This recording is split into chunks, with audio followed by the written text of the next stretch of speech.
Welcome to World Tide News. Today we present an editorial on the state of Ethiopia, a nation caught in a destructive feedback loop of its own making. It is a tragedy to watch a country, rich in history and potential, find itself adrift, not because of insurmountable external forces, but because of a catastrophic failure of leadership from within. And we must call this failure what it is: a government that has traded governance for a system built on three pillars: deception, cruelty, and the abandonment of shame.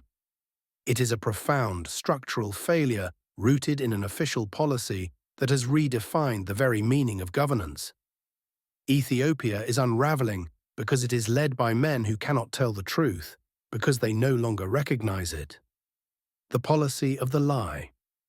When a state elevates deception to the level of policy, the truth doesn't just get obscured, it is actively hunted and neutralized.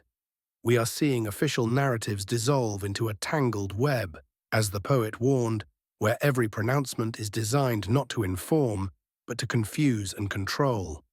The consequence? Citizens no longer share a common reality. When the government tells you one thing, and your eyes and your ears tell you another, when reports of indiscriminate killings in Amhara or Oromia are met with state-sponsored silence or outright denial, you lose the social contract. You lose the ability to hold power accountable. Cruelty as the mask of weakness. And then there is the cruelty, the use of overwhelming force, the documented atrocities against civilians, the political manipulation of ethnic tension. These are not demonstrations of strength. They are the terrifying admission of profound political weakness. True strength lies in the capacity to negotiate, to unify, to protect all citizens, even those who disagree with you. Cruelty, however, is the panic button pressed by those who have lost the moral authority to lead and can only maintain their grasp through fear. When the rule of law is replaced by the rule of the gun, that nation is not progressing. It is regressing into a primal, insecure state. The sham and the shame look at the political processes, the so-called national dialogue. When such a critical nation-defining forum is launched, while key voices are suppressed, while conflicts rage, and while trust is non-existent, it ceases to be a dialogue and becomes a sham. It is political theater designed for external audiences, not internal healing.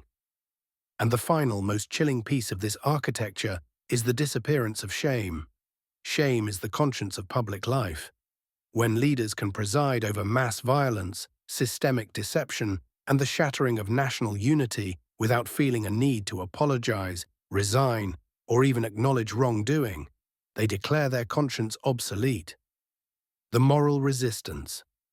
But here is where the story shifts from lament to challenge. The future of Ethiopia does not rest with the men who cannot recognize the truth. It rests with those who still can. It rests with the journalists, the activists, the academics, and the ordinary people who refuse to surrender their intellect or their moral compass. Resistance, in this climate, is not just taking up a physical struggle. It is a moral and intellectual necessity. It is the daily act of speaking the truth into the void of lies. It is the refusal to accept cruelty as normal. It is the insistence on accountability, shame, and justice.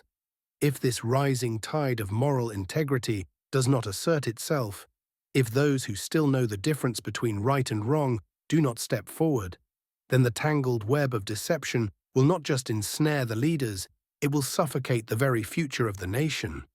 Ethiopia is at a crossroads.